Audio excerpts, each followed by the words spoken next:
তুবা, তুমি কি আমার উপর রাগ করেছো? না তো, আমি কেন তোমার উপর রাগ করব? আমি যদি তোমার উপর রাগ করতাম তাহলে কি কখনো তোমাকে বিয়ে করতাম বলো? আসলে তোমাকে আমার আগে থেকে খুব পছন্দ ছিল, তাই তো সুযোগ বুঝে তোমাকে তোমার বাবা মার কাছ থেকে চাইলাম। তাই তুমি আমায় আগে থেকে তাহলে কি করেছিল? হ্যাঁ, তোমাকে আমি আগে অনেকবার দেখেছি। যখন তোমাকে অনেকদিন ধরে দেখলাম না, তখন তোমাকে খুঁজে বের করি। একদিন শুনি তোমার মা আর বাবা কাঁদছে আর তোমার রোগের কথা বলছে। তাই তো আমি তোমার ওষুধও দিলাম আর তোমাকেও চেয়ে নিলাম। খুব ভালো করেছো। তুমি এমনিতেও খুব ভালো। তোমার সাথে আমার সারা জীবনে থাকলেও কোনো কষ্ট হবে না। কি আর করব বলো, আমিও তো একটা মানুষ। আমারও তো মন চায় আমি কাউকে বিয়ে করে তার সাথে সারা জীবন পার করি। কি বললে তুমি? তুমি মানুষ মানে? হ্যাঁ গো বউ, আমিও মানুষ ছিলাম। আমি মধুপুরী গ্রামের জমিদারের একমাত্র ছেলে ছিলাম। ছোট থেকে অনেক আদরে মানুষ হয়েছি। আমার মা রাজহাঁস পুষত। মায়ের অনেক শখের হাঁস ছিল রাজহাঁস, কিন্তু আমার একটুও পছন্দ ছিল না। কিন্তু তুমি হাঁস হলে কিভাবে?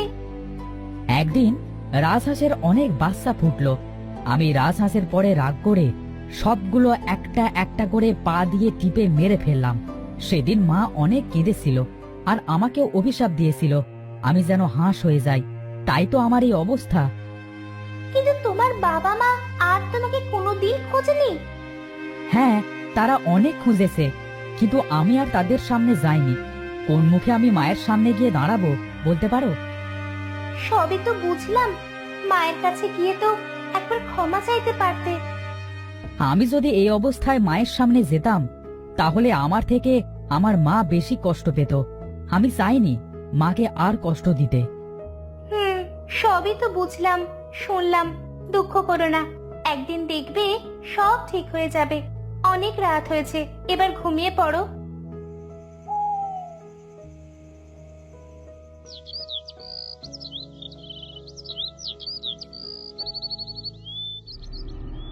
কি এটা? আমার পাশে কে ঘুমিয়ে আছে? এত সুন্দর একটা ছেলে, কে ও? এই উঠুন। কে আপনি? আর আমার রাজহাঁস স্বামী কই? আরে আরে, আমি যে আবার ঠিক হয়ে গেছি। হ্যাঁ, আমার যে বিশ্বাস হচ্ছে না। তুবা, হ্যাঁ আমি আমি আমি তোমার স্বামী তুর্য। তুর্য? কিন্তু তুমি আবার কিভাবে ভালো হয়ে গেলে? জানি না তুবা, আজ যে আমার কি খুশি লাগছে। হয়তোবা তোমাকে বিয়ে করে আমি আবার ভালো হয়ে গেছি। তোমাকে অনেক ধন্যবাদ তুবা। হয়েছে, চলো এবারে বাইরে মা বাবাকে বলে আসি। হ্যাঁ হ্যাঁ, চলো।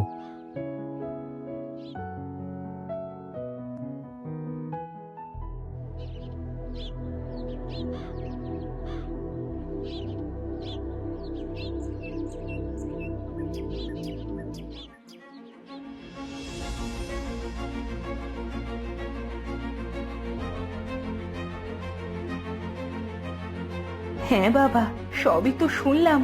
আমরা অনেক খুশি হয়েছি, খুবই চিন্তায় ছিলাম তোমাদের নিয়ে। তোমরা এবার তোমার বাবা মার কাছে ফিরে যাও। হ্যাঁ গো, চলো আমরা এবার বাড়ি ফিরে যাই। তুমি তোমার মায়ের কাছে ক্ষমা চেয়ে নিও। দেখো তোমাকে দেখে তারা কত খুশি হবে।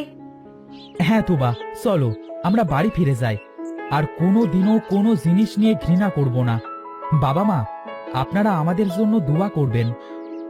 হ্যাঁ বাবা, আমরা তো তোমাদের জন্য সারা জীবন দোয়া করব। তোমরা অনেক ভালো থেকো। মা, বাবা, তাহলে আমাদের এবার বিদায় দাও। যা মা, তোরা সারা জীবন ভালো থাক।